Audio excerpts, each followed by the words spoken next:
I'm going to talk about Australians for Better Government. I'm going to be recapping one of the presentations that I gave at the We the People event in the last couple of weeks. But hopefully I can flesh that out a little bit more than the presentations that I made on the stage. We can really talk about it at length and really flesh it out. And if you guys want to comment, I can read those out. Getting some comments already. Nate says, g'day. Scott says, total liberal death. That's interesting.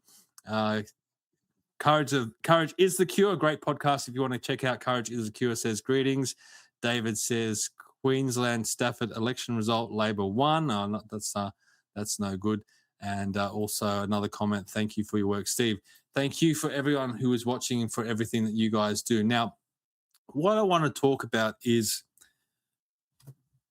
how do we break the chains of political apathy? Now, there's a lot of people out there that have just given up on government. They're given up on politics. When I was on the Central Coast, I was speaking to a lady that worked at the club. She just came in for a sticky beak and she said, I never talk about politics. I don't want to discuss politics. And I just thought, well, maybe we're getting to a stage in this country where you do really need to start talking about politics, at least thinking about politics, because you can try and shy away from politics all you like, but it's going to come after you one day if you let it go unchecked. So that's something that I think everyone needs to think about. And as I go back to the original question, how do we break the chains of political apathy? I think a lot of the people that watch this podcast, they've already broken those chains. Those chains weren't there to begin with. They've always been politically minded, but there are people out there that are not. So the other question is, why should we want a better government? Like, why should we be interested in government? And that's one of the things that I'll hopefully be fleshing out. Now, I want to take you back to the 2025 federal election, where Anthony Albanese won.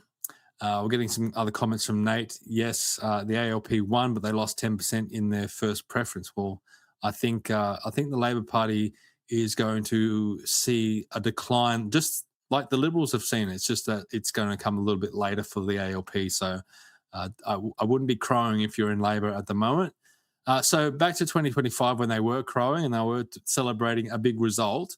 I just want to go to a couple of the electorates. Now, if we head to the electorate of McMahon, which is where I was campaigning for Matthew Kamanzuli, it's in the western parts of Sydney. It's Chris Bowen's seat, believe it or not.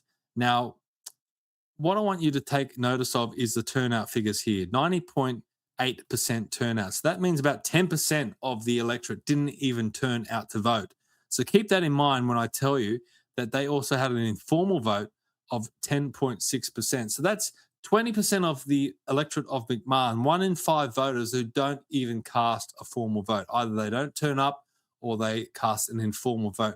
That's a huge proportion of our population that has completely disconnected themselves from the voting scene. Now, another electorate that I want to take you to is neighbouring electorate to McMahon, and that's the electorate of Werriwa. So let's put that one in. I'll bring it up right now, because if you thought McMahon was bad, Werriwa was even worse, believe it or not. So where is Werriwa? There it is.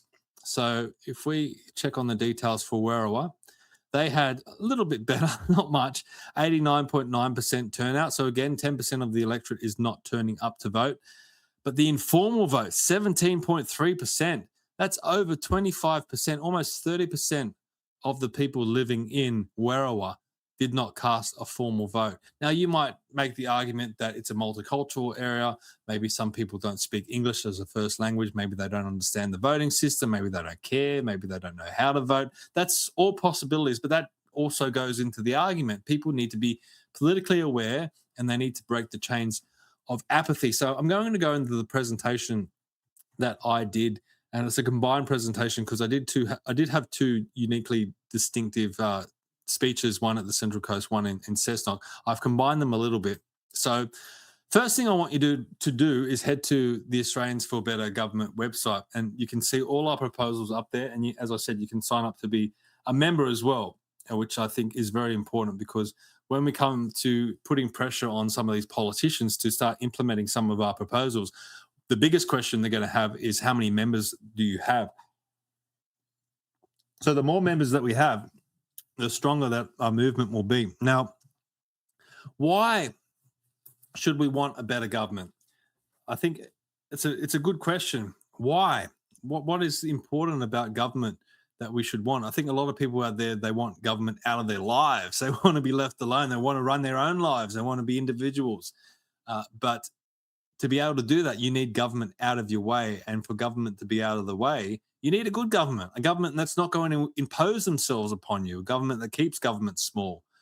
This bureaucracy that we've got at the moment has completely uh, is completely overblown and out of control. And the Albanese government is even talking about increasing the numbers of parliamentarians, expanding the Senate and expanding the House of Representatives. So we're going to have even more politicians, where we should have less politicians, in my view. So again, why should we want better government? Now, let's have a look. What are some of the reasons why we should want a better government? Now, the benefits of good government. Now, I think the results of bad government is clear. You only have to study the last millennia, the 20th century, to see the examples of bad government and bad government systems. It led to world wars. It's led to a lot of death. Led to starvation. Led to a lot of upheaval. Millions upon millions of people died due to bad government. So, what are the benefits of some good government? Well, we should all want four things, in my view. It was interesting. I put up a clip of this, and some people were saying, "Oh, go back to the 1970s," because I was advocating for these four things. I'm like, who out there would not want these four things in their life? So before we get there, a couple of questions. I might answer these questions first. As I said, I want this to be interactive tonight. So Dilemmas, hello Dilemmas, says, remember kids, One Nation has a 100% success rate in winning lower house federal seats since Bondi. Well, that's interesting. That's an interesting comment. I was only really one election, but still a good point. Martin Taylor, we don't want a better government. We want public servants to serve or resign. You don't want a better government. That's interesting. Okay. What do you want? A worse government? David says, what is your opinion of the Australian lobby group? I don't know too much about the Australian lobby group. I haven't had time to follow it. I know a lot of people have recommended Shallow Howe to me. I haven't had a chance to keep up with everything that he is doing. But look, I support everything that they are doing, and I support. Well, no, I don't know what they stand for. Maybe there are some issues that I don't support, but I support the fact that they're out there trying, and if they do the work to benefit this country and benefit the people of Australia, then more power to them. So that's my opinion right there. I probably should get them on the show to talk about them a little bit more. But back to why, or what are the benefits of good government? Now, we should all want a strong, prosperous, safe, and free country. Australia has so much potential. I mean, we have squandered our potential. And Barnaby Joyce was talking about this just the other day. He was talking about the comparison between Australia and Singapore. Singapore, such a small island, doesn't have the resources that we have, but they have a strong economy and good living standards. Whereas here in Australia, we're really struggling at the moment, and it's because of bad government. Like, you go back and watch Peter Costello recently. He was celebrating the 20th anniversary of paying off the debt, and I'd almost forgotten that it was possible to have budget surpluses in this country. And he was actually starting to put money in the bank. And it's very, very interesting if Peter Costello had continued as treasurer for the next few years to see him build upon that strength. I know he would have gone straight into the global financial crisis, but I even believed at the time that the global financial crisis wasn't going to hit Australia as hard as some of the other countries out there. And Kevin Rudd completely overreacted, and so did Wayne Swan and all the cronies. So I think you need to go back to Costello and think about what we can achieve in this country. And we've completely lost that. We've completely lost the view that we can have budget surpluses in this country, or at least sustained surpluses. Yes, Chalmers put through a couple of surpluses, big deal, but the government is still spending a tremendous, tremendous amount of money, and it needs to stop, because we need to start using that money for some nation building projects in this country. Why don't we have more dams? Why don't we look at the hybrid Bradfield scheme, where we're bringing water down from far north Queensland down to the lower states. Why don't we look at high-speed rail to start connecting some of our cities and some of our rural areas and decentralize Sydney and Melbourne? We need to start looking at that sort of stuff. We need to open mining, get more mining going, get more funds coming into this country. Look at taxation. Look at the way we tax liquefied natural gas and other commodities. I mean, that's what I mean when I talk about we have so much potential in this country and we're just squandering it because the governments and the politicians really have no idea. Now, what's the other thing? Culture. Government should protect our culture. When does government protect our culture in recent times? It should celebrate and foster our culture. It should protect it. And it should not make us feel guilty for our culture. And there's been a lot of that recently where they're making us feel guilty for being Australian or making us feel guilty for flying the flag.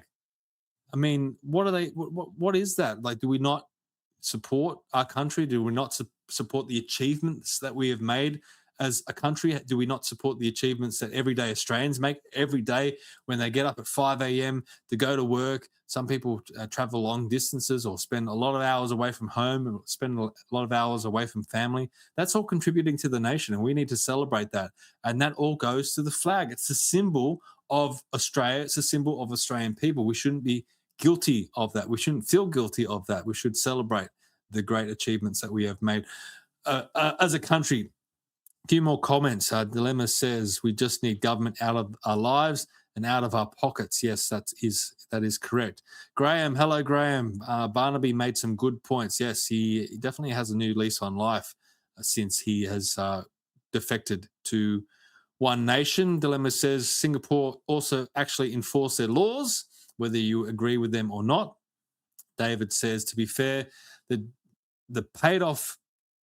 debt paid off by privatizing infrastructure, not great. Well, sometimes you have to do it in some sort of way. I mean, nothing's perfect, as I said. No, there's no perfect government. Graham says a surplus budget is easy when they rely on increasing taxes. Yeah, well, we want to reduce taxes, and that was something that Peter Costello was doing. Now, back to some of the other points of why we should want, or what are some of the benefits of good government. Individuals, and this is, I guess, talking about some of the things that are in the chat. Good government should protect the individual. Now, we're not seeing that at the moment. We're seeing digital ID, and we're seeing misinformation and disinformation legislation and censorship. It's all about squashing the individual. We want to support the individual. We want to protect individual freedoms, thoughts, and expressions. And individuals should be given the opportunities to succeed. Well, if we're getting taxed so much, what opportunities do we have to succeed? What opportunities do we have to get ahead? Government just keeps spending more and more money, and we're just getting taxed more and more. They're now targeting the capital gains tax and negative gearing. They're saying that it's for intergenerational theft, to address intergenerational theft. Well, how's that going to help young people who want to maybe invest in the property market? They're never going to have that option because they're going to get slugged with such high capital gains tax, which is completely abhorrent in my view. When property investors or property owners take the risk of owning property, take on the risk of tenants. It's not always perfect having a tenant. Sometimes you get tenants that trash your joint or refuse to pay rent or whatever it is. Those investors are taking on that risk. And if they make some money out of it, government shouldn't have their greedy hands in it, in my opinion. A few more comments from Graham. Anti-culture is a theme across the Western world. Look at the events in England last weekend, for example. John Kelly, don't they have a duty of care for all Australians? They need to be accountable for their actions. I agree. We need more accountability in government, which I will get to in a little bit. Now, the last point and the most important point of some of the benefits of better government, that is families. Now, government should encourage and protect families. We want strong, prosperous, safe and free families. I don't see why not. I don't see why that is controversial. We want a strong country that we can leave behind for our children and grandchildren. Now, I want to pose the question for everyone watching. When we think about better government, what is government? At the end of the day, what is it really?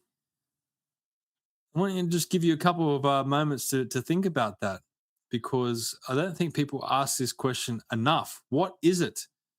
And what it really is it's just words on a piece of paper at the end of the day. A constitution, legislation, any law is just words on a piece of paper. Now it is enforced by the police, it's enforced by the military. So there is that threat there if you step outside the bounds of what is being implemented. But we have seen revolutions in other countries. I mean, it is possible peaceful revolutions, which they had in India, or even forceful revolutions, which we've seen in Russia. We don't want to see any revolution here in Australia, but we definitely need a revolution in thinking.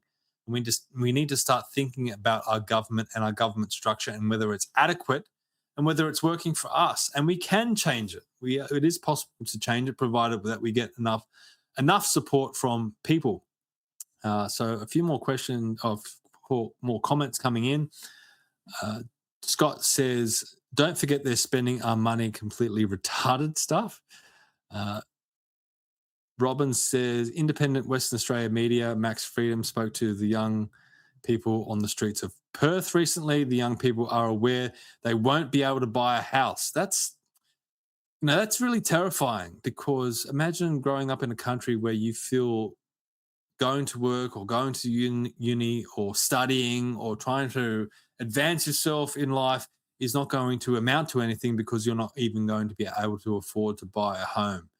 It's a pretty harrowing situation, and we really need to address this. And we can't rely on the politicians to do this stuff anymore. It has to come from a people's movement, whether it's Australians for Better Government or the Australian Lobby Group or whatever. We really need to get our act together and really force the politicians to move this country in the direction that we want. Dilemma says, "Unite." The Kingdom rally footage looks crazy. I haven't seen that yet, so I wouldn't be able to comment at this stage. Richard says, "Hello, Richard. What the government has done to trusts is an inheritance tax by stealth. The disabled and their carers will be damaged horribly by this filth." A lot of these taxes are hidden taxes, and they're trying to say that they're. How can you benefit anyone by raising taxes or taxing people more? Graham says they want the government to be your only family. I think that's correct. And a few other comments we've got coming in. Richard says the next step is to include the family home in the pension assets test. Yeah, they're going to keep coming after us in every which way. They're going to touch superannuation. They're going to go after everything because they are spending, and they're going to have to start plugging the holes in the ship by dipping into our assets and dipping into the money that we have. They're not going to be able to just tax forever, and they're going to have to start going into our assets. It's the only way.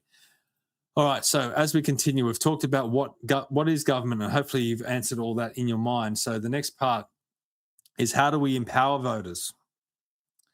How do we break the chains of political apathy? How do we convince Australians to become more politically involved? Now, you can educate them, and that's something that Australians for Better Government is trying to do. We're trying to educate people in civics, and we'd love to roll out a civics course in the schools. You can encourage them to become politically active. You can motivate them. And you can force them, and we do force people to vote, so that is part of it. I'm not saying that we should force people to join a political party or anything like that, but we do really need to start thinking about how we get more people politically active. And look, it starts by convincing people that government, uh, or that government can adequately represent them. It can, if it is working effectively. Currently, it's not. We don't feel like we are being adequately represented, and I'd be interested to see if anyone out there does feel like they're being adequately represented. Now, if we go back into history, we can look at some quotes, and this one is attributed to John Basil Burnhill from 1914. A lot of people also say it was from Thomas Jefferson, but according to Grok, it's John Basil Burnhill, and he said, "When the government fears the people, there is liberty, but when the people fear the government, there is tyranny." And I think that sums up the situation and what we're trying to talk about tonight. The politicians need to start fearing us politically. What do they fear? What do politicians fear the most? Well, they fear losing their seat in Parliament. They don't want the voters turning against them. They don't want the voters putting pressure on them. So if you've got a group like Australians for Better Government with a lot of members behind them and a political movement behind them, and they start saying, look, politician, member of parliament, if you start not supporting our proposals, we are going to campaign against you. Or if you do support our proposals, we're going to campaign for you. That's where real political pressure is applied. And the other thing that government and politicians fear, that's accountability. There's not enough accountability going on in our government system at the moment, and we saw that especially during COVID. Where's the accountability since COVID? There hasn't been any. Anthony Albanese promised a royal commission. We haven't seen that. The public health advice, which I always talk about, what was that written down? Was it written down on a napkin? Was it whispered into someone's ear? Was it actually typed out and presented to the politicians? Because every day the premiers would get on stage in front of the press conference and say, well, we're listening to the health advice. Well, what was the health advice? We want to hear it. That should be transparent. Government is meant to be ours. It's meant to be the people. We should be able to see that stuff. Nothing like that should be top secret. A couple of other comments. Martin says, Australian non-compliance is the next revolution. Can't vote your way out of tyranny. Oh, I don't know about that. I completely disagree with that. I think voting and being politically active is the answer. We just need to have more faith in ourselves and more faith in our movement. We're too divided at the moment. Dilemma says voting for One Nation now is like driving a car. Okay. It's not usually your dream car, but it gets you to the destination. Well, that's an interesting one. And Graham also agrees with that one as well. Now, that's the magic word that we're going to be talking about. Accountability. How do we bake in accountability into our system? Well, we can look overseas and look at ways of how accountability has been used overseas. So I want to head to the Australians for Better Government website, and you can all do this by heading to our website, australiansforbetter.com. If you hit on the Our Mission tab, you'll find all our proposals, and under the Empowering Voters tab, you'll come to this page, and it talks about some of the things I'm going to talk about now. The first one is recall elections.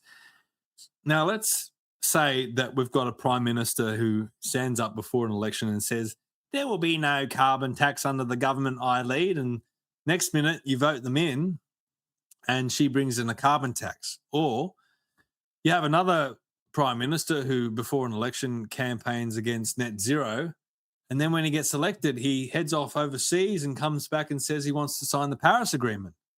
Well, that's where a recall election would come in. If you vote for someone and they start doing what they said they wouldn't do and they go against the mandate that was given to them, you can recall them. Now, this happens in California.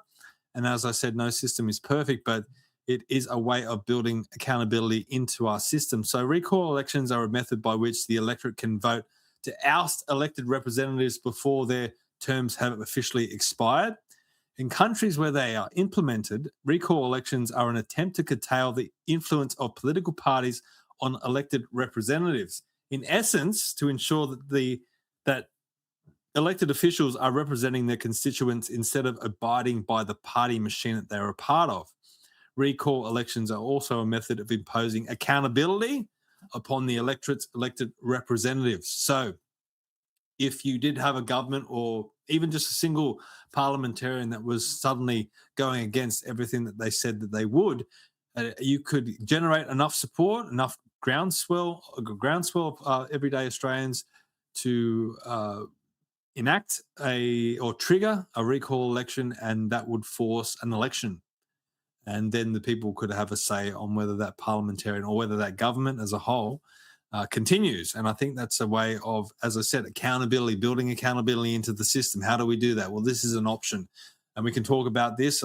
People might have better ideas or better solutions, but we need to start having that discussion. How do we start getting accountability in our system? Now, Martin says, Stephen, articulate how voting is the solution under a two-party preferred system. Mate, you got to vote for the right people. What's the answer? Not vote? I mean, that makes no sense at all. What do you think is going to happen if you don't vote? What do you think is going to happen? The people that you want, the people that you don't want are going to get elected. The people that you want are not going to get elected. I mean, it makes no sense. So you definitely have to vote. You definitely have to put forward good candidates, and you can point to the Farah by-election when One Nation got elected, unprecedented in this country. You can look at UK, where Reform UK are starting to do very, very well. They're starting to pick up seats. Now, there's hope there. There's hope that these parties can do everything that they say that they will do. But we have to hold them accountable as well. We can't just vote them in and then just say, okay, go for your lives, guys. Good luck.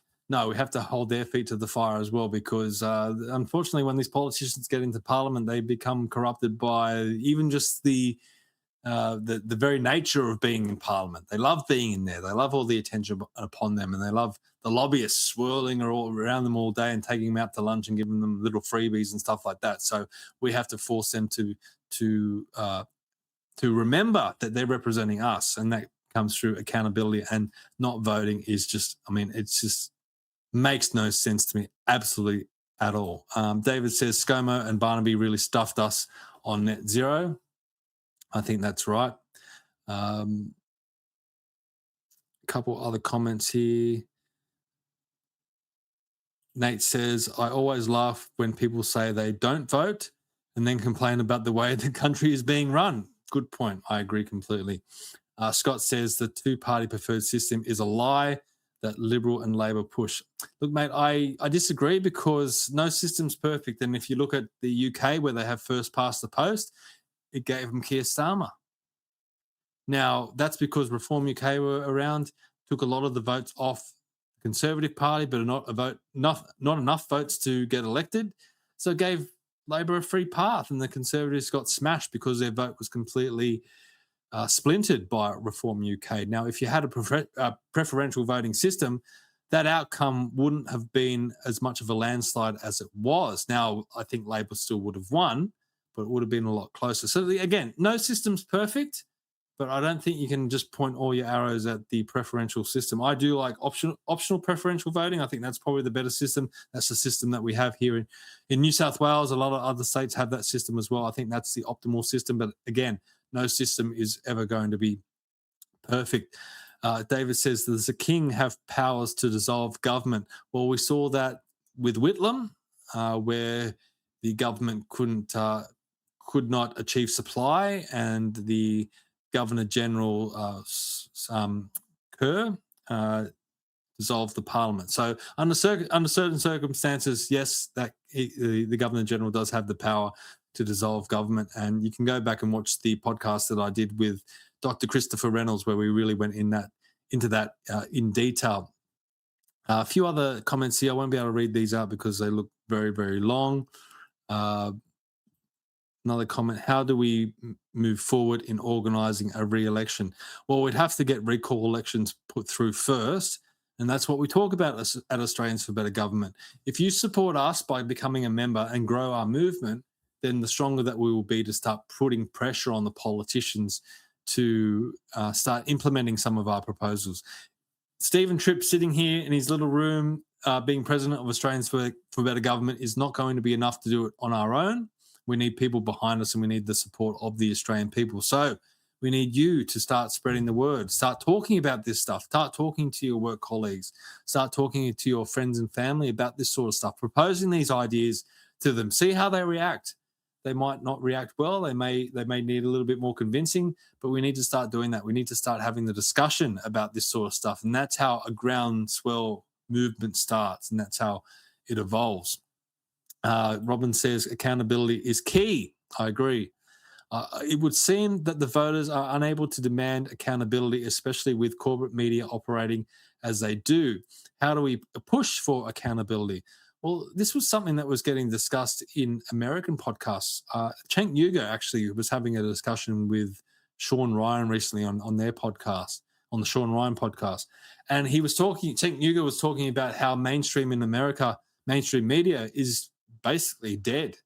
And the free market of ideas, which now is podcasters, are really taking over. The amount of views, the amount of eyeballs that people are putting on American podcasts is swamping the mainstream media in America. And look, it's harder here in Australia because we, as podcasters here in Australia, have to compete with the American market. I don't keep up with Australian podcasts because I'm too busy listening to Patrick Bet-David and Piers Morgan and Sean Ryan and Joe Rogan and Tim Pool and all those great podcasters over in America. But we need to start supporting independent media here in Australia. And Robin would vouch for the Light Australian newspaper, outlets like that. We need to start supporting those outlets. We need to start pushing Australian podcasters and Australian independent media and Australian independent media news outlets to build them up to be able to start to sway everyday Australians, and so they don't have to rely on the mainstream media. And I was having a conversation with someone the other day, and they brought up the point, and they said, look, the boomers, the older ones, they're still watching TV, but the younger ones are really gravitating to the podcast. And I think that's where the battle is. Independent media. As I said, it's a free market of ideas, and the best ideas will rise to the top. A few other comments. Nate says our preferential voting system is one of the better ones in the world. I agree. You put the candidates in preference on your own choices. Yes, that's correct. Tony. Hello, Tony. Tony says, eternal vigilance is the price we pay for freedom. It's a simple case of cause and effect. We got complacent and now we suffer. Again, she's exactly right. The Australian people, we're just laid back. We don't care about government. All these people running around saying, I don't want to talk about politics. Well, that's complacency. That's being apathetic. We need to start talking about this stuff. We need to get our house back in order because the politicians are pushing this country into a communist country. It's pushing it more socialist. I mean, let's just face it. That's the direction that we're heading, and we're letting them do it. We're letting them do it because we are not getting enough. We're not getting involved enough.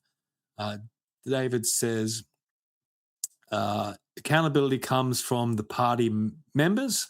Issue is Labor, Liberals, and to an extent, One Nation don't really listen to their members. We'll stop voting for them. That's when they're going to start listening. Nate says, I've trained my old man to stop watching the mainstream media, and now he uses YouTube. He's 71. Well, there you go. You can encourage your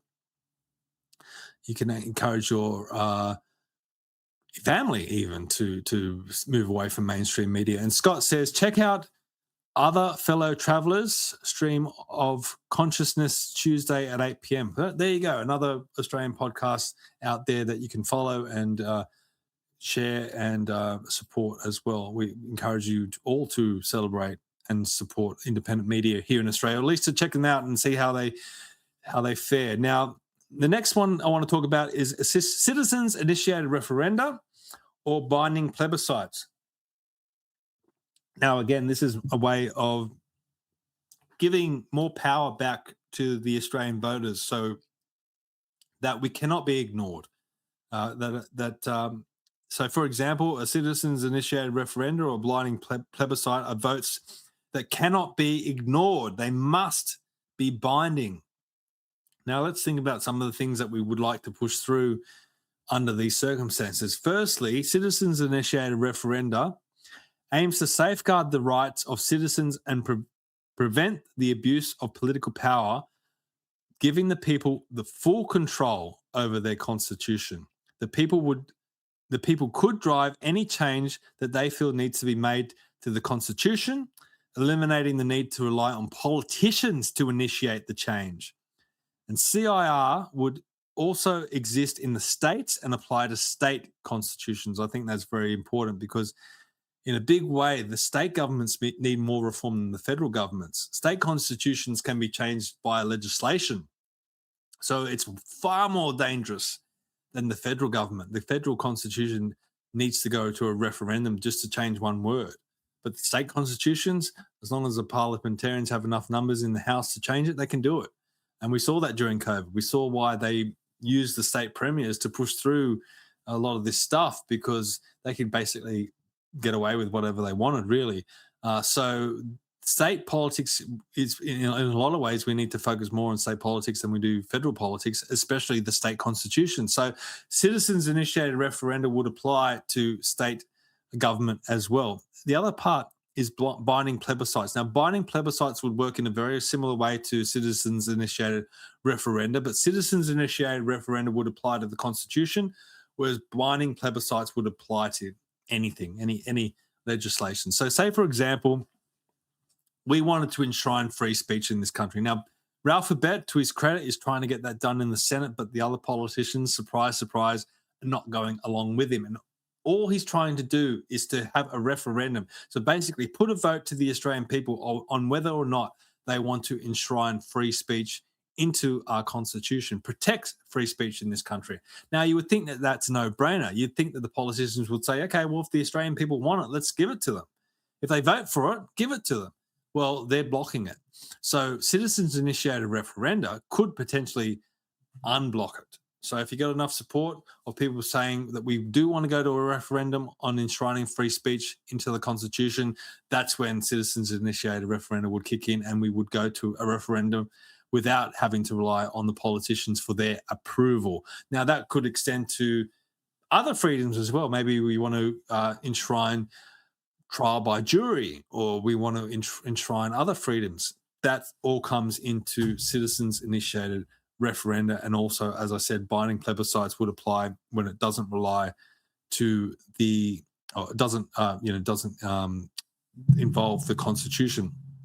Seeing a lot of people in the chat making some big, a lot of comments here. A lot of these are quite long. What that shows is people are starting to think, people are getting engaged. This is exactly what we're trying to do at Australians for Better Government. We don't have all the answers. I don't have all the answers. I get a lot of good ideas by speaking to people and even debating people. And that's what we need to do. As I said, we need to start this discussion to get people thinking. Robin says, our children don't understand how voting works. That's why we need to start reintroducing civics into our schools, Robin. We need to push for that.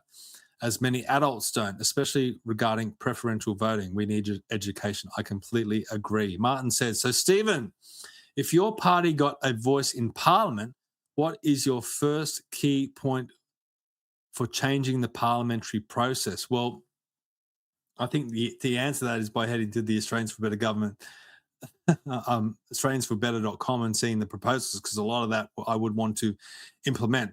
The first one is hard. I think probably citizens-initiated referendum would be high on my list, to give power back to the people. Another one would be to abolish political parties in the Senate and also the upper houses. I think there is no reason for political parties to exist in the Senate. It should be the House of Review. I think we need to limit political parties where possible. And the other thing is, I would enshrine free speech in the Constitution, or at least take that to a referendum. I think that is a fundamental thing that we're missing in this country. And then you could look at some of the other freedoms and rights that we should be enshrining into the Constitution. Mark says CIR would have helped us repeal the Gillard government Sex Discrimination Act, which was passed with bipartisan support and has led to cancelling girls and women. So there's another example. Good one, Mark. Robin says people don't understand why state elections are more important than federal, especially the next federal election. So yeah, keep the comments going, because this is all great stuff. Now, one thing that was mentioned by John Ruddick of the Libertarian Party when he spoke at our event in Sydney last year was citizens-initiated veto. Now, this is a little bit different than citizens-initiated referendum. Basically, what this is about is repealing legislation. So citizens-initiated veto would allow for another movement, a people's movement, to rise up, get enough support to go to a vote where we then repeal legislation. So, for example, if the government was to introduce a central bank digital currency and the Australian people said, whoa, we don't want that. We didn't ask for that.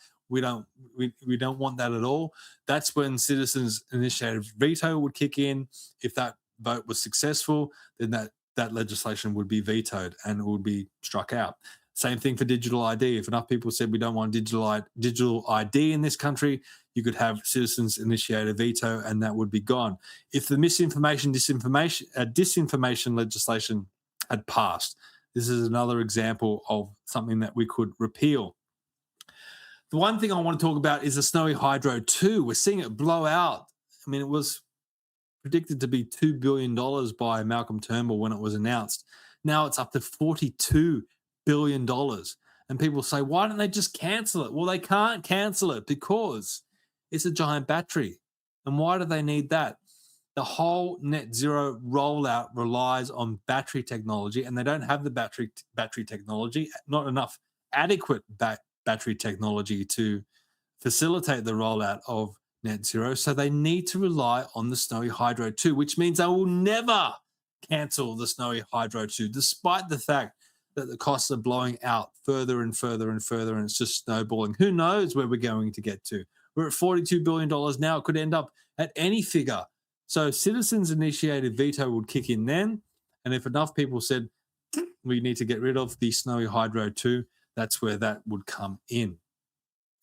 Tony says, ABG isn't a party, it's an advocacy group. That's correct. We are not a political party. So if you are part of another political party or support another political party, you can freely join Australians for Better Government and support our movement. We hope that some of the stuff that we're talking to appeals to everyone across the political spectrum. There may be some Labor people out there that are nodding their heads and going, yes, I agree. Well, then you're free to join us. You don't have to be a member of any particular political party to be part of Australians for Better Government. Robin says, is it possible to harvest the energy from politicians' rhetoric to power Australia? I think you'd probably only need one of them to power the whole country if that was possible. Good comment, Robin. Okay, so the next thing I want to talk about is more ways of how we can get more direct democracy into our system. So the example that I want to bring up is from America. Now, this is a ballot paper from the United States, right? And as you can see here, it's massive, right? And there's a lot of things on here. This is just for the US presidential election. Now, they not only vote for who they want to be president and vice president, but they also vote for their congressional representatives. They vote for the Chief Justice of their Supreme Court. They vote for several judges. They vote for heads of departments, so the bureaucracy. And they also throw in constitutional amendments from time to time. Now, why can't we have this at every federal election? Now, we've already got the two ballot papers. We've got the big one for the Senate. Everyone complains about how big it is. I'm sure they're not going to complain that much more if we throw in another ballot paper. And what are some of the things that we would ask on that ballot paper? Again, as I said, we can't rely on the politicians anymore. We need to start building more accountability into the system. We need people to be less apathetic and more involved in the political process. This is a way of doing it. So one of the questions that could potentially be on a ballot at every federal election is, what is the adequate level of immigration? So I've put the poll. Apparently you can do a poll. Now, there it is. There's a poll up at the moment. I don't know if everyone can see it. I'm hoping it works. But I've asked the question, what level of net migration should Australia accept in 2026? First response is 0. Some people don't want any immigration at all. Next figure is 100,000. Third figure is 250,000. And the last option is open borders, let in as many people as you want. So that poll is up at the moment if anyone wants to vote. Don't ask me how it works. Hopefully it does work. Hopefully it does work on YouTube. It's going through StreamYard, so it should go through to all the platforms. If you don't see the poll, you can put it in the comments, just like Scott's put. He's put -5 million would be nice. Well, okay, that's an option. He wants to see deportations. But when are we ever asked what the adequate level of immigration is? The politicians just keep driving more and more immigration, and you can see this from this chart here. It's been increasing and increasing every single year, and it hasn't stopped. And when have the Australian people ever been given the option of whether or not they want to pause immigration or stop immigration, reduce immigration, or even increase immigration? They're never asked. So that could be on the ballot paper. What is the adequate level of immigration? The next thing that could be on the ballot paper that we could ask the Australian people is whether or not we want to be part to international treaties. Now, governments are signing international treaties all the time without the consent of the Australian people. They're also signing up to international bodies like the United Nations, I mean, we're represented at the World Economic Forum. We're part of the World Health Organization. Are we happy with that? Are we happy with that as Australian people? Now, people out there may think that it's sensible to be part of the United Nations. That's fair enough, but let's go to a vote. Let's prove that. Let's prove that the Australian people want to be part of these groups. Do we want to be part of the United Nations? Let's put it to a vote. And let's put it to a vote at every federal election, every 3 years. I mean, it's not that hard. You have to go into the polling booth anyway. So let's get people to start thinking about this stuff. Let's start thinking about free trade agreements. Should we be part of free trade agreements? This is the sort of stuff that should be put to the Australian people. State of emergencies. We saw this during COVID. State governments could take away our freedoms under the guise of public health orders and state of emergencies. When did the people of each state cede the power to these governments and their premiers to take away their freedoms? We didn't. We weren't asked. Never were we asked. It just happened. So that's one of the things that we could also put to the people. Before I get to the next one, a couple more comments. Dilemma says, if you wanted to be a prime minister that isn't forgotten like most of our previous ones, a free speech referendum would be the go. But nope, we got the voice. Yeah, well, I think you're right. A big referendum on free speech would be very, very interesting, and hopefully the Australian people would support that, and we could enshrine it into our constitution. Mark's there. Hello, Mark. That's because the government needs more people to pay for their growing debt. I think that's right, Mark, because they are addicted to spending. I agree completely. And Mark also says exit the global think tanks and focus on bringing our country back. Martin says the poll is politically worded, lacks relevance to birth rate and local demand on our mineral energy public services. How fast do we need to grow? Okay, fair enough. Good point, maybe. I don't know. Taxation. Let's talk about taxation. Now, when have we ever been asked when have we ever been asked on where we want our tax money to go? I mean, we get this when we get our notice of assessment, this little chart here that shows where all our taxation money is going. This is one I pulled off the internet. Obviously, I can't talk tonight for some reason. Obviously, this is someone that pays very low tax. They're only paying $12,000 a year. I wish that was the case. And we're paying a lot more tax than this, and a lot more of our money is going to some of these areas. You can see welfare is at the top there, followed by health, defence, education, general public services, and so on. And I put this question to the people that were in attendance at the People events on the Central Coast and Cessnock. And I asked them the question, who would be happy for their money to go to the health department? And a lot of people would put their hands up. They were quite comfortable with us spending money on health, which I think is fair. A lot of people supported defence. They were quite happy with their taxation dollars going to defence. People supported education. They wanted their money there. When it came to welfare, they were a bit umming and ahhing. They weren't so sure. And when I posed the question whether our tax dollars should be going to foreign aid, everyone said, no, we don't want that. So this is the point. When do we ever get asked where our taxation money is going? And maybe that should be put to a vote. Maybe you should get an option when you go to a federal election to allocate where your taxation money goes, or even every time you do a tax return, you should have the option of allocating where your taxation money goes. Now, this is something that needs to get fleshed out more, because apparently this has been tried in other countries and it has been tried unsuccessfully. So we need to look at why it was unsuccessful, and we need to see if there's any way that we can maybe tweak it, make it better, make it work. And that's something that Australians for Better Government plan to do as we move forward. Now, the last question that I would like to pose to the Australian people at election time relates to government spending. Now, the government is spending way too much. You can see there on the chart there is going absolutely out of control. It just keeps going up and up and up. And the Australian people should set an adequate debt ceiling. Now, that should be put to a vote. We should be setting the debt ceiling. We should be saying this is the adequate level of spending. And if you exceed that debt ceiling, well, then what happens? A double dissolution is triggered automatically straight away.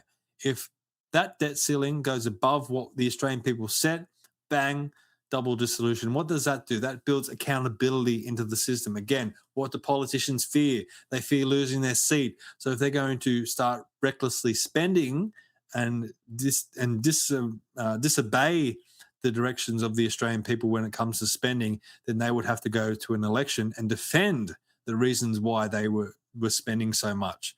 So again, we're building accountability into our system. So hopefully that is some ideas for you guys to think about on ways that we can build more accountability into our system, ways that we can break the chains of apathy for people out there so they can feel more empowered in the political process, and they can start to really think about the direction that this country is to go in.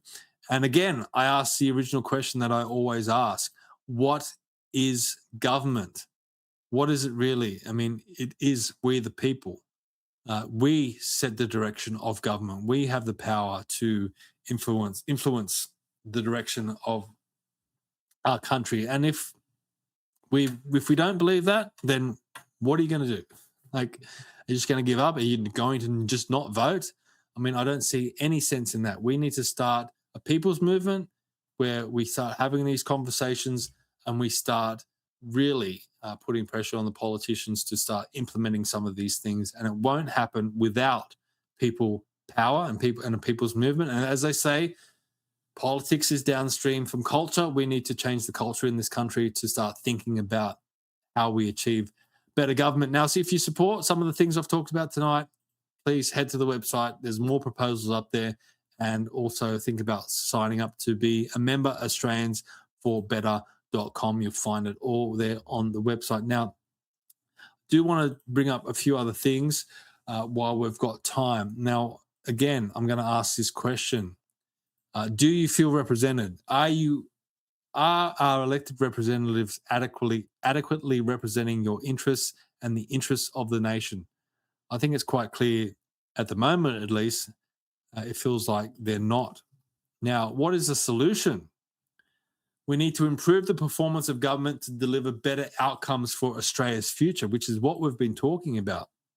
Now, one of those areas that I believe that we really need to focus on is Chapter 2 of the Constitution, and that relates to the executive branch of government, which fits into the three branches of government that we have, which is the idea of separation of powers. Now, we've talked about this a lot on the podcast before, especially with Dr. Christopher Reynolds. We've gone into this.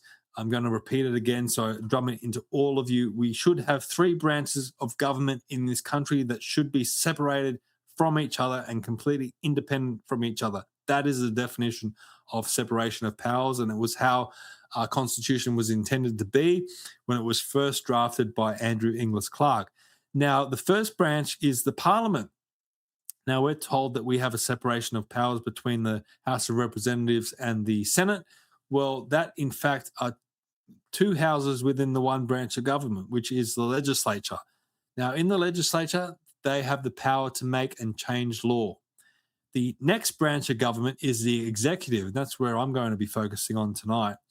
The executive have the power to put law into action. So this is government departments. These are ministers, the Governor General, and also the bureaucracy.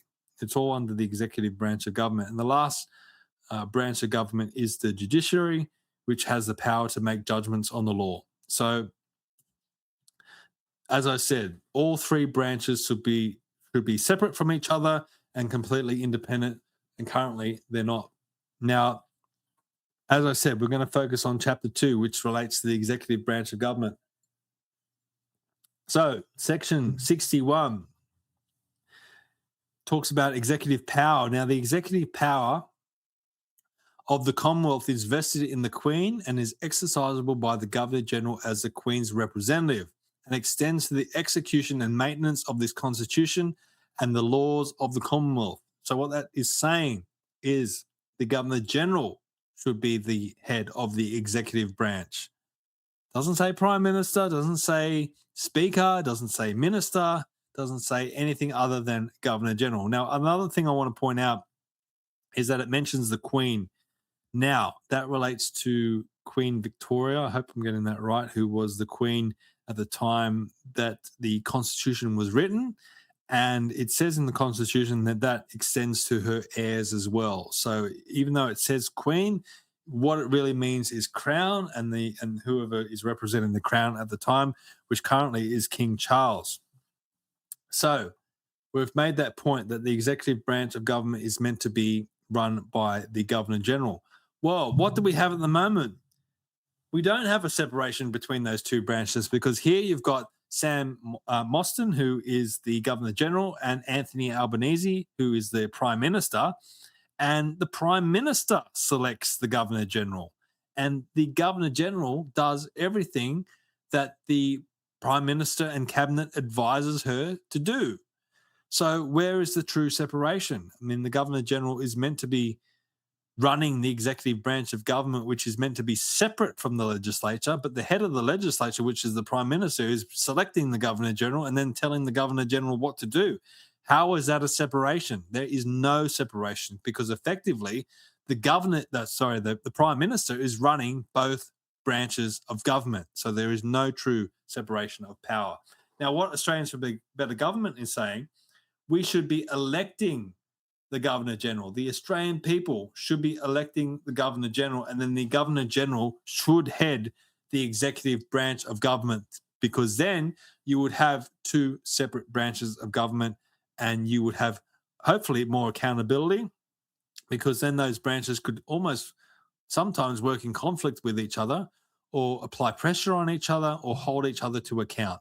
And that's where a true separation of powers comes in. So hopefully you all agree that the Governor General is to be elected, and then we could elect a good Governor General that would run our executive branch, which is exactly what happens in America. If you're trying to understand the system and how it would work, that's how it is meant to operate. Now, I talked about how much power the Prime Minister has at the moment. The Prime Minister obviously is in charge of the government in the lower house. The Prime Minister tells his party what to do in the Senate. The Prime Minister and the government are selecting the Governor General and then telling the Governor General what to do. The Prime Minister is appointing ministers to then head departments within the executive branch. And sometimes the government even selects judges to the court. So this Prime Minister, whoever it is, whether it's Anthony Albanese or former Prime Ministers, have all this power. But how many times is the office of Prime Minister mentioned in the Constitution? And the answer is zero. The Prime Minister is not mentioned in our Constitution. The role of Prime Minister, not mentioned. So how do we get to a situation where all these people that have been Prime Minister in the past have had all this power in the country, when the office of Prime Minister is not mentioned? Now, people out there may say, look, it's sensible to have a Prime Minister. We should have a Prime Minister. Well, then let's put that in the Constitution. If we want to be a serious country, then we should have a serious Constitution. And the role of Prime Minister should be clearly defined, and that should be in the Constitution. So again, if we want to be a serious country, let's have a serious Constitution. Let's define the role of Prime Minister, and let's define the powers the Prime Minister should have. And hopefully let's separate the branches of government effectively, because when you read the Constitution, this is the amount of times that the Governor General is mentioned. So the Prime Minister is not mentioned, but the Governor General is mentioned. And these are the sections of the Constitution where the Governor General is mentioned. 1, 2, 3, 4, 5, 6, 7, 8, 9. 10. I could keep counting. I think it goes beyond 30. So what this says to me is that the Governor General probably should have more power than anyone in the government, if you read the Constitution, how it was intended. So this is some of the stuff that we really need to start thinking about, because we need to be a serious country. We have so much potential in this country, but we need to have a serious system of government. We can't just have this stuff out there willy-nilly, or we're doing things by convention or unwritten rules, or the Westminster Convention, whatever that is, or wherever that's written. We're meant to have it all in the Constitution. The Constitution really should be the playbook, And the analogy I use is a football analogy. It's like having two teams in football, and you have the referee in the center who represents the constitution, and the football teams are basically the political parties, and they're saying, well, look, we know the referee's on the ground, but we know how to play the game better than the referee, so we're not going to listen to the referee. We're just going to play the game that we think should be played. And all the people in the stands, that represents the Australian people, they're just sitting there watching, eating their meat pie and drinking their beer, going, oh, look, let's just watch them rip each other's heads off. Who cares if they're following the rules or not? That's the system that we have right now, unfortunately. And we need to tighten that stuff up, because we do overall have a good system in the country. I'm not saying our system of government is bad, but we definitely need to make it better. A few comments. Graham says the Governor General has become a toothless feline. I agree, and that's what we're talking about. The Governor General has not been effective for decades. Well, the Governor General has never been effective because of these inadequacies in our separation of powers. A few other comments. Martin says, this is my point, Stephen. Wasted taxation on government ideology is the driver for increased immigration to deliver on party spending, not focusing on Australia's needs first. Okay, Martin says the Australian Constitution is currently controlled by the government of the day. Fraud barrister from New South Wales, prestigious group of independent barristers located in Sydney. Well, look, the Australian people have the control over the Constitution. If the federal Constitution is to be changed, it has to go to referendum. The state constitutions are another kettle of fish. The state constitutions, as I said before, can be changed by legislation. Now, back to the Prime Minister. How do we get more accountability on the Prime Minister? Well, as I said, we need to define the role of Prime Minister in the Constitution, because we can have a situation like we had with this guy. Now, you might remember him, Scott Morrison, the 30th Prime Minister of Australia, during COVID, appointed himself to the ministries of Health, Finance, Treasury, Home Affairs, Industry, Science, Energy and Resources. And he was thinking about appointing himself to Agriculture, Water and the Environment. So what's to stop the Prime Minister from appointing themselves to every ministry and then becoming a dictator, completely running the government by himself? There's no mechanism to stop him from doing that. Now, the Albanese government did pass legislation that would announce it. If Morrison was to do this again, or if Albanese was to do this and appoint himself to a ministry, it wouldn't be in secret like it was under Morrison. It would have to be disclosed. That was the legislation that the Albanese government put through, but that doesn't stop the Prime Minister from doing it. So this is the stuff that we have to think about. These are some of the blind spots in our Constitution that we need to really tighten up, and we need to define the office of Prime Minister. The other thing that we need to fix up is the line in the Constitution that I believe completely ruins our system of government, and that's in Section 64 under Ministers of State. Now, under Section 64, it says the Governor-General may appoint officers to administer such departments of State of the Commonwealth as the Governor-General in Council may establish. So what that's saying is that the Governor-General is meant to select ministers, the ministers that head departments. Now, the Minister for Climate Change, the Minister for Finance, the Minister for Health, they're all meant to be selected by the Governor-General. So the situation as it is now, the Prime Minister actually recommends ministers to the Governor-General, and the Governor-General just follows the Prime Minister's lead. So again, we don't really have a separation of powers. Now, the line under that, this is the line that completely wrecks the system. It's the ministers to sit in Parliament line. I've talked about this endlessly. You've probably heard me talk about this before. What the line says is that after the first general election, no Minister of State shall hold office for a longer period than 3 months unless he is or becomes a senator or a member of the House of Representatives. So what that means is that ministers have to be selected from the Senate or the House of Representatives. So you have a situation where you now have to select a climate change and energy minister.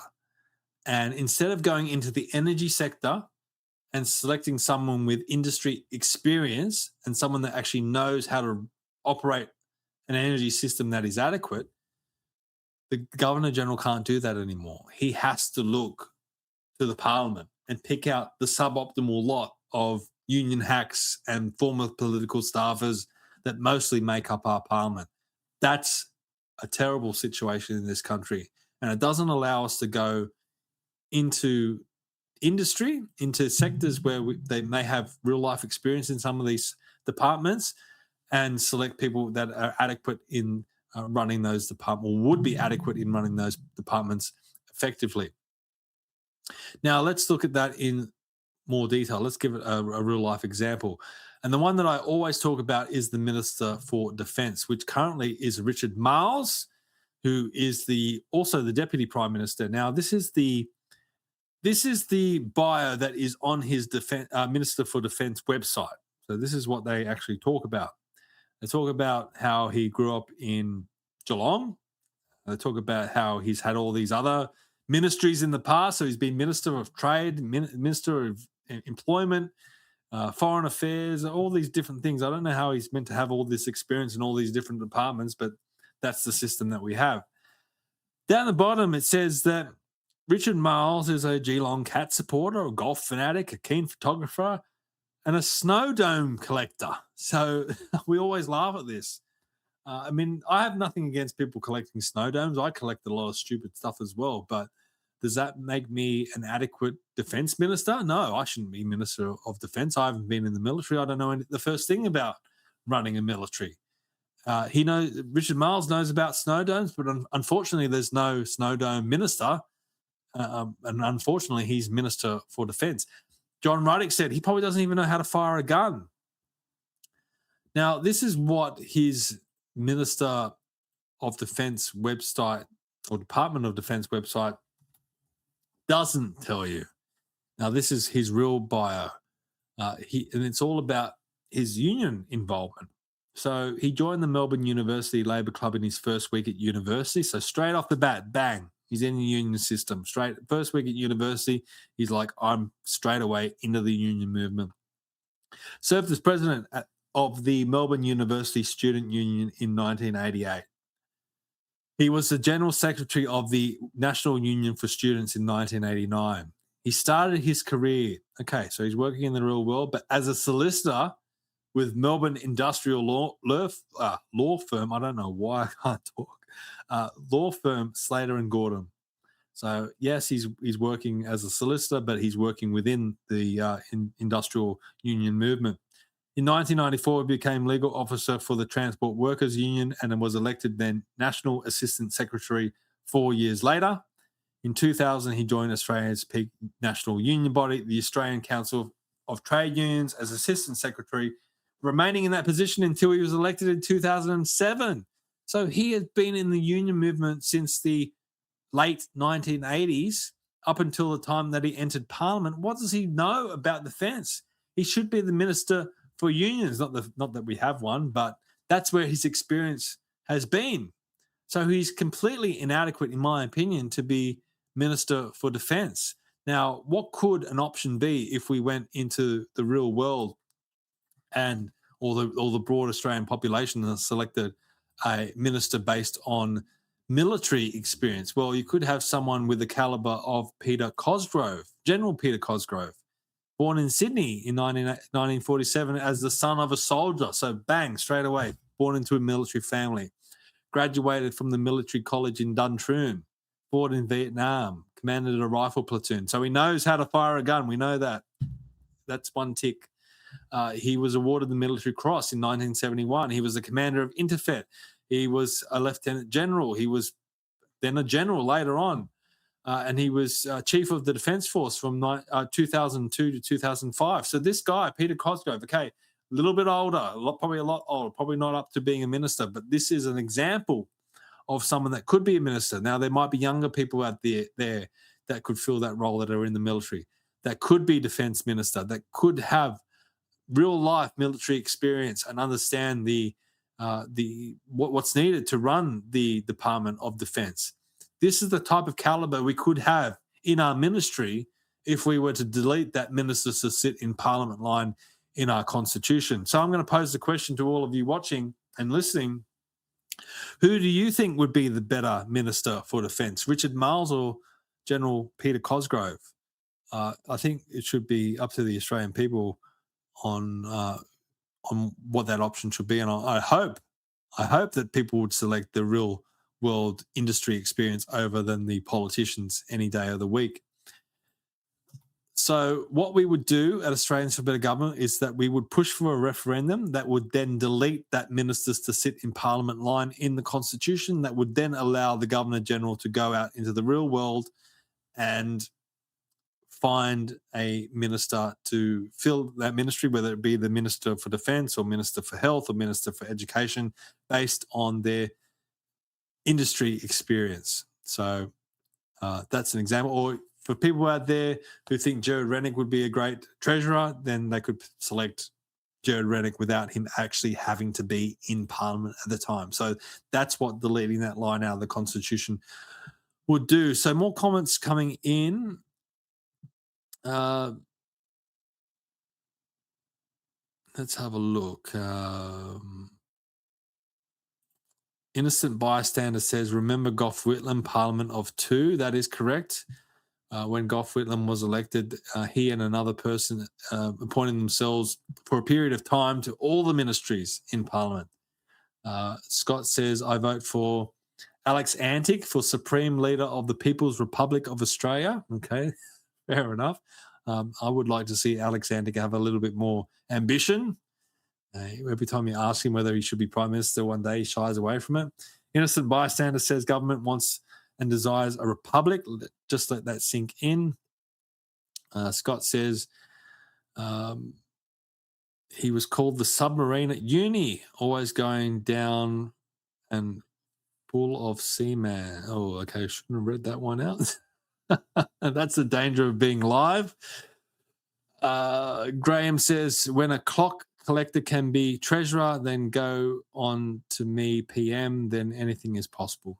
Yeah, so we want a better caliber of people in our ministries, and deleting that line out of the Constitution would allow for that, so we wouldn't have to be confined to just selecting people out of the Parliament. So that's some of the proposals that we're talking about at Australians for Better Government. Now, this is the current Albanese cabinet. I'm not picking on Labor because they are in government at the moment, so they're copying it. So let's look at some of their ministers in detail, and I've kind of done this already, so I'll push through it quickly. So Chris Bowen, Minister for Climate Change and Energy, born in 1973, elected to Fairfield City Council in 1995, and then he left in 2004, so he was there for 9 years. But then only 3 years later, he was elected to Parliament in 2007. Where's his experience in the energy sector? He has none. Katie Gallagher worked as a social worker, studied political science and sociology. Later, she had an administrative job at the Community and Public Sector Union, and then was elected for the ACT Parliament in 2001 before entering federal politics. So again, where's her experience in finance? Did she work at a bank? Did she work anywhere with a cash register? Does she ever floated a till or anything like that? We don't know. Probably not, because she's been in the union movement or in government. And finally, Anthony Albanese. We know he grew up in public housing. I think everyone knows that, to a single mother. He studied economics at Sydney University, which is great, but he never applied it. During his time in student politics, Albanese led a group within Young Labor and that was aligned with the hard left faction, which maintained links to broader left-wing groups such as the Communist Party of Australia, the People for Nuclear Disarmament, and the African National Congress, or the ANC, which is interesting. As a student, he joined the Labor Party and later worked as a party official and research officer before entering Parliament. And he was elected to my old seat of Grainler, where I lived, in 1996. So what does Anthony Albanese know about the pressures that everyday Australian people are under? He's been in Parliament since 1996. Now he's running the show. He has no idea. what the Australian people are having to put up with, paying a mortgage, having a family, trying to pay the bills, trying to get up for work every day and working weekends, working 2 jobs or whatever it might be. People out there are struggling, and these politicians have been in there without any real life experience, and they've been in Parliament for their whole lives. So if they're going to be ministers and they're going to be heading government departments and putting law into action, I don't think they're the better option. So I'm going to ask all of you, who is the better option? Who should be ministers? Anyone, I say. Surely anyone is better than the politicians that we have in Parliament right now, because I just don't feel they have enough experience in the real world to understand, firstly, the departments that they're running. And some of these ministers have multiple departments, so I don't know how they're meant to run multiple departments. They haven't had experience in running anything. They haven't had any experience in running a business or being a manager of anything. So I don't know how they're suddenly meant to run multi-million dollar, multi-billion dollar departments like defense. So that's pretty serious, or finance. So these are some of the things that we need to start talking about. A few comments. Graham says One Nation should be recruiting Ben Roberts-Smith. So that's interesting. They could do that, maybe. They're recruiting a lot of people at the moment. Okay, so let's recap.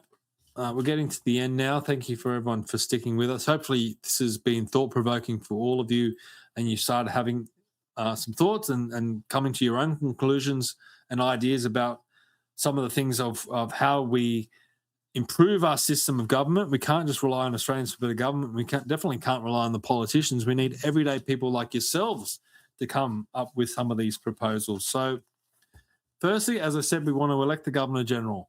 We want to ensure a true separation of powers in this country. We want to delete the ministers to sit in Parliament line in Section 64 of the Constitution, which, as I said, would allow the Governor-General to select ministers based on their industry experience and their experience in that ministry. We want to allow, and as I said, that's the last point. But some of the other proposals that we've also got, where possible, we want to reduce the power and influence of political parties. And that includes reforming the Senate by banning any affiliation to a political party or political organisation. That includes unions. We want the Senate to be a true house of review. So instead of legislation coming through and the senators basing their vote on their party and the party that they're part of, that legislation should be judged by the merits of that legislation. So that's what hopefully abolishing political parties would do. We want to reintroduce the Legislative Council in Queensland. If you don't know, Queensland don't even have an upper house. It was abolished by the Labor government in the 1920s. So we want to bring that back. We want to enshrine freedoms in the Constitution, not just free speech, but other freedoms as well. We want to introduce citizens-initiated referenda. And most importantly, we want to educate Australians in civics. And if we had it our way, and if we had enough resources to do this, we would implement a civics course in schools. So kids would understand our system of government and hopefully come up with some ideas on their own, because kids are always very, very good at implementing and coming up with ideas.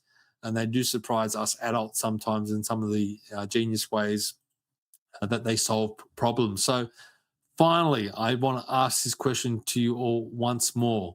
What is government? What is it really? Anything in our political system, the structure of our government, anything can be changed with the will of the people and with enough people pushing for reform and pushing for change. And we can do it if we're organised, and hopefully that's what Australians for Better Government plans to do or hopes to do. If there's another group out there that can do it, then go for it. I would support them as well, because we definitely need change in this country. We need to optimise our system of government. We need a better government system, and we need it now. We need it more than ever, because we are on the wrong trajectory in this country, and we can't rely on the politicians anymore to drive the direction of this country, because it feels like they're driving us into a brick wall. So a few more comments. Graham says most of our politicians aren't qualified to run a chook raffle. Mark says, great presentation, Stephen. Thank you, Mark. I'm sure Mark would give a great presentation as well. And check out his podcast, faith, culture, and politics. As I said before, we need to support Australian independent media, and Mark Neugebauer is fantastic with his podcast, and he's always very well researched. Just like Robin of Courage of the Cure, or Courage is the Cure, I encourage you to follow Courage is the Cure as well. Again, another platform out there doing some good stuff, so check them out and support them if you can. Robin says we could have after school club for civics. Yes, why not? Let's do it. Albert says, will there be a recording of this discussion? Yes, it's being live streamed to YouTube, Facebook, and Rumble, so you can find it there. And it will also be uploaded to Spotify and on the RSS feed. It goes everywhere. So Apple Podcasts, a whole bunch of places I don't even know. This podcast goes everywhere, goes around the world. So if you wanted to share this around to other people, you can. Just head to Commanding the Narrative. You can head to commandingthenarrative.com, our website, or Commanding the Narrative on YouTube, Rumble, Facebook, or any other one of those platforms. You'll find this one here. Martin says, maybe our mums could do a better job. They raised big families, fed and clothed them quite successfully. Yeah, mums are great leaders, and they are really the glue that holds our fabric, the fabric of society together. Yeah, there we go. Another comment from Robin. She says, I'm a mum. There are lots of mums who care. Mark says, and likely re-upload it to the Australians for Better Government YouTube as well. Yes, you can also follow the Australians for Better Government YouTube page. And Mark did do some very, very good videos on that YouTube channel. So you can also head to the Australians for Better Government YouTube channel as well, and find some more information there. Albert says, thank you, very informative. Well, thank you, Albert, for watching, and hopefully this has been thought-provoking for you, and you can come up with your own ideas on how we can better our government. So please, I encourage everyone, if you have enjoyed this and you do believe in Australians for Better Government, head to the website, australiansforbetter.com, sign up to be a member, or at least think about signing up to be a member. We would love to have you on board. At the very least, read our proposals and start talking about them with other people. Maybe start the conversation with your friends. If you are in a political party, start having this conversation with the other people in the political party. Maybe this movement starts there within the political parties. Wherever it might be, we need to start talking about this stuff. We can't be apathetic. We need to break the chains of apathy, and we need to push for a better government. We need to ask ourselves the question, why? Why should we want better government in Australia? And look, government should be there to protect us. We shouldn't be threatened by our government. And a lot of us felt that during COVID. A lot of us have felt that since, and we should never, ever feel threatened by government. We should feel protected by government. Government should be working for us, and that's what better government is all about. So to wrap up tonight, I'm going to move away from Australians for Better Government. I thought it might be fun to do a little bit of word association, because I did this on a podcast with Young Conservatives for Christ, John and Riley, a few weeks ago. It was a lot of fun doing word association with them. So I've just put it into Grok to come up with 10 things, and I'm going to finish off the podcast by doing some word association. So I don't know what my answers will be, but let's just wing it. So the first one is China. China. Look, I've been to Hong Kong, but I haven't actually been to mainland China. But I guess my only feeling is that we want every country to be successful. We want Australia to be successful first and foremost. But if we have successful countries all around the world, then the world will only be better. And hopefully those countries will be free, and they'll be prosperous, and they'll be peaceful. We don't want to see any conflict around the world. And if those countries were prosperous, and if those countries were free and peaceful, then I'm sure the citizens of those countries would enjoy living in those countries, and they wouldn't have to venture to other countries. So I want to see a successful China. I want to see a successful Australia. I want to see a successful America. I want to see a successful UK, France, Germany, India, New Zealand. I want every country around the world to be successful, and that includes China. The next one is Elon Musk. I can't get a good read on Elon Musk. Look, the guy is obviously brilliant for heading up as many businesses as that he does, Tesla and SpaceX and Neuralink and all these different rods in the fire that he's got going. I don't get a good read on him, but I guess the best thing that he did was opening up X and making that a free speech platform. And I think the other platforms have had to follow suit. I've found Facebook has been a hell of a lot better. So has YouTube since Elon Musk bought X. And if that's the only thing he ever does in his life, I think that would be well worth it, because I think we need freedom of speech in the world, not just here in Australia. And we need the freedom of ideas and the freedom of expression. Number 3, the economy. Unfortunately, I feel the economy is not talked about enough. And when I grew up under Peter Costello and John Howard, it's all they talked about. They wanted a successful economy, and we felt safe and secure in this country because we had a good economy. And we don't have a good economy anymore. And I think we're slowly beginning to realize that. We're slowly beginning to wake up to the fact that we have a really big problem in this country when it comes to the economy. And I really feel as though we are heading towards a brick wall. We're going to crash into a brick wall, and the decades of fortuitous economic standing that we've had in this country is about to come to an end, and we are really going to start struggling. And I hope it doesn't work out that way, because we shouldn't be in that position with all the resources and natural wealth that we have, but we just don't have a good government at the wheel, whether they be Labor or Liberal. The Liberals were pretty hopeless when they were in power as well. So we definitely need a person of the caliber of Peter Costello to come back in and direct the ship in the right direction, because we're about to go off a cliff. So number 4 is AUKUS.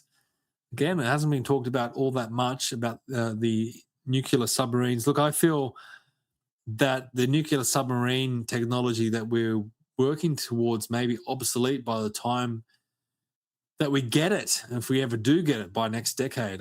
Look, it might create jobs, it might create a stronger alliance with the US and UK, but I think it's pretty strong already. I always go back to a podcast that I did with Lieutenant General or Lieutenant Colonel Alastair Pope, and he said, if you look at modern conflicts, what are they moving towards? What is successful in modern conflicts? And that's the use of drones, unmanned armed drones. And I think that's the future. Maybe that's where we need to be spending our money, instead of forking out billions of dollars for nuclear submarines. Really, how many are we really going to get? A few more comments from Robin. She says, fabulous. Thanks, Steve. Thank you, Robin, for watching. Tony says, good answer on China. Thank you, Tony. Martin says, a successful humanity benefits all humanity. Yes, I agree completely. Robin says Elon sold. She also says economy debt and AUKUS manipulation. So yes, I do want to hear your answers as well as we continue along with a few more word association. The next one is Peter Costello. Yes, I watched Peter Costello being interviewed by Peter Credlin only a few weeks ago, and I was surprised that I'd forgotten that we were capable of having sustained budget surpluses in this country. We were capable of having a balanced budget. And again, all the Labor people are going to be jumping up and down and say, well, Jim Chalmers had 2 budget surpluses. Well, big deal. We're still in a lot of debt. They're still spending massively in this country.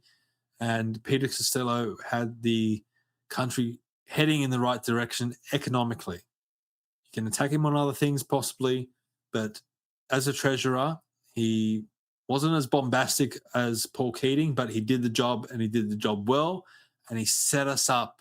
He set us up so well, and it was squandered so quickly by Rudd, by Wayne Swan, and by everyone else that came after him. And I wish that Peter Costello could get the reins of Treasury back. But unfortunately, it doesn't look like that's going to happen, and I don't see a saviour coming anytime soon. So I definitely think that we are heading in the wrong direction when it comes to the economy. Robin says Costello's system. Well, yes, potentially on other things, but I think on the economy, he was a good treasurer. The next thing I've got is Alex Jones. Okay, Alex Jones. Alex Jones, a controversial character. I've been watching Alex Jones probably since about 2011, 2012. On and off. I don't watch him all the time because I don't like the rants a lot. Well, some funny rants are good, but I often find when he's on the show by himself, he does go on and on and on about things. I do like watching when he's interviewed. I think that's probably the best version of Alex Jones when he goes on Joe Rogan or Sean Johnson or other places. He has been right about a lot of things. He hasn't been right about everything. But when something big in the world is happening, I tend to head to his channel to hear his perspective, and he definitely has paid the price for his views and pushing his views out there.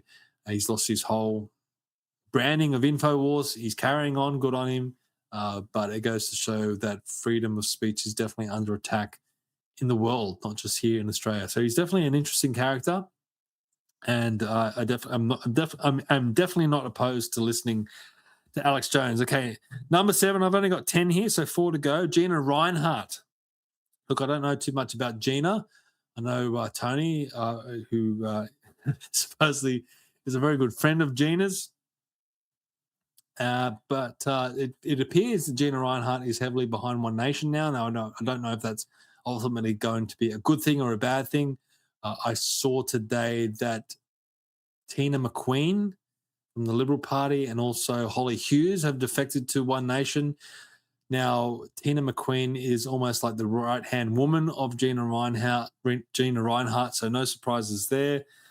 So it's going to be interesting. I think it seems that One Nation is heading in a more professional direction. Now, I don't know whether that's because of Gina Reinhart or because of Lee Hansen, but that's all going to be played out. A lot of people have been asking Gina Reinhart to contribute more with all her money and get behind a party like One Nation. It appears that she's done that. So I guess we'll have to wait and see how that all plays out. Robin says Alex was right. How though?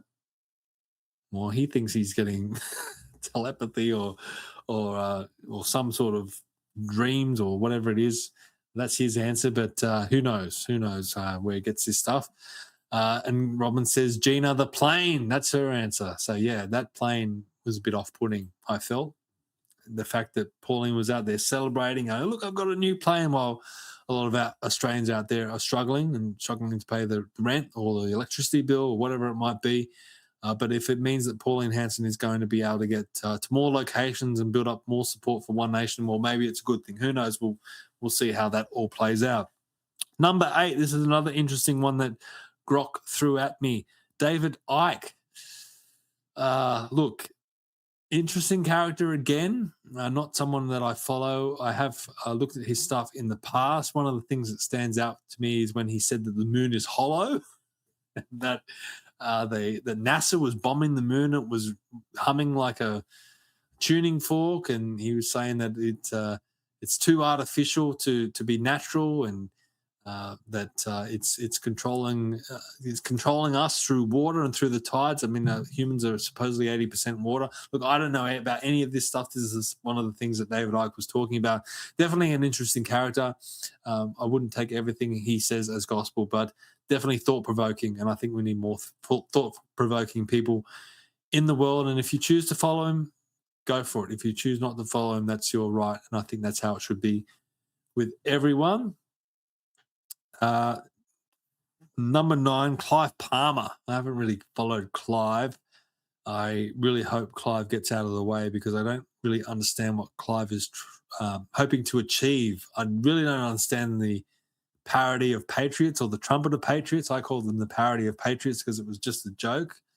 I don't think the people running for that party were a joke, but I think the whole concept was what Clive Palmer really needed to do. He needed to go back to 2022 and he needed to build branches after the 2022 federal election when the UAP actually had some momentum and they had some great people behind them. I met a lot of great people in the United Australia Party, and they were wasted because Clive Palmer just packed up his ball and went away and then came back 6 months before the federal election with the trumpet of Patriots. He should have kept United Australia Party going. He should have built those branches and let those people that represented the UAP to build that party.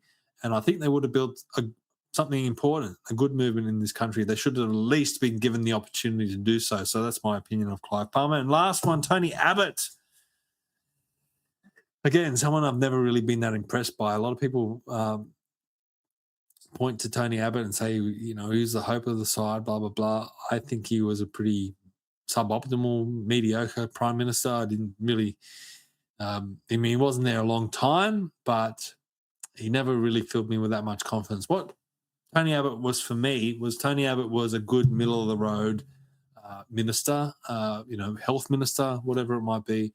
Not a prime minister, not a treasurer, not a substantial role, just like a bulldog there for the government to go into one of those lower ministries and probably do a good job, but not be the star. And I think what it shows is that the Liberal Party after John Howard was really the void of talent. And I think people look at Tony Abbott as the hope of the side, purely because there's not enough other talented people out there. And who else was there? Malcolm Turnbull, okay. Brendan Nelson, people like that. So I think that's why Tony Abbott stands out. But within the Howard government itself, I think he was just a middle-of-the-road minister and not the man that everyone builds him up to be. Although sometimes he does make a lot of sense. It's just a pity that he didn't implement that when he was in government. And he actually said that much when he was at CPAC last. He said he wanted to apologise to everyone at CPAC because the government that he led wasn't up to the standard that this country needed. Well, that's easy to say when you're out of government, but he should have done it when he was in government. So a few comments before we finish up. Thank you, everyone, for following along. Robin says, David Icke, so-called independent media won't talk to him. And then she says, Clive, where is Titanic 2 when we have so many Australians homeless? And she says, Tony is irrelevant. Well, I agree with the irrelevant part. Scott says, Pauline blames Tony for her stint in jail. That should be a stain on him. And Martin says, Clive Palmer's true political agenda is widely understood by political analysis as a mechanism to protect his vast mining and business interests, disrupt the major political parties, and amplify his personal populist ideologies. So, that's Martin's take on Clive Palmer. So thank you, everyone, for tonight. As I said, I've been very, very busy. I haven't been able to line up a guest. So hopefully you enjoyed me flying solo. It was challenging, but maybe it's something that I need to – at least it was challenging. I need to challenge myself more. So thank you for sticking with me. It seems like people were engaged in this discussion. So thank you for everyone in the chat and for following along. Please head to Australians for Better Government, our website, australiansforbetter.com. If you support the things I was talking about tonight, please sign up to be a member, or at least consider to become a member. It's $35 per year. So what it does is gives us the resources to hopefully expand our message, take our message to more people. We hold events all around the country. I do speaking engagements as many places as I can go. And wherever we go and talk about this, it really resonates with people. We had a couple it says not come up with tears in their eyes because I guess they feel like we were bringing them hope because a lot of people feel helpless and hopeless with our political situation at the moment. So Australians for Better Government is there to hopefully provide that hope, at least start the discussion and get people thinking about our system of government. And while you're looking at websites, please head to commandingthenarrative.com as well. You'll find all the things that I do up on Commanding the Narrative. And the sign up button in the top right hand corner, you'll get the regular updates. Scott says cheers. Robin says great show. Nate says I liked it, mate. It was good. Thank you very much. Have a good weekend, everyone. Nate says. And Martin says don't need a guess when you talk common sense. Great chat. Well, thanks for that, mate. I really appreciate it. I really appreciate all the support. Thank you, everyone. It's been a lot of fun. It's been interesting. It's been great reading your comments, and hopefully we can do all this again soon. But for now, we'll see you next time. Bye-bye.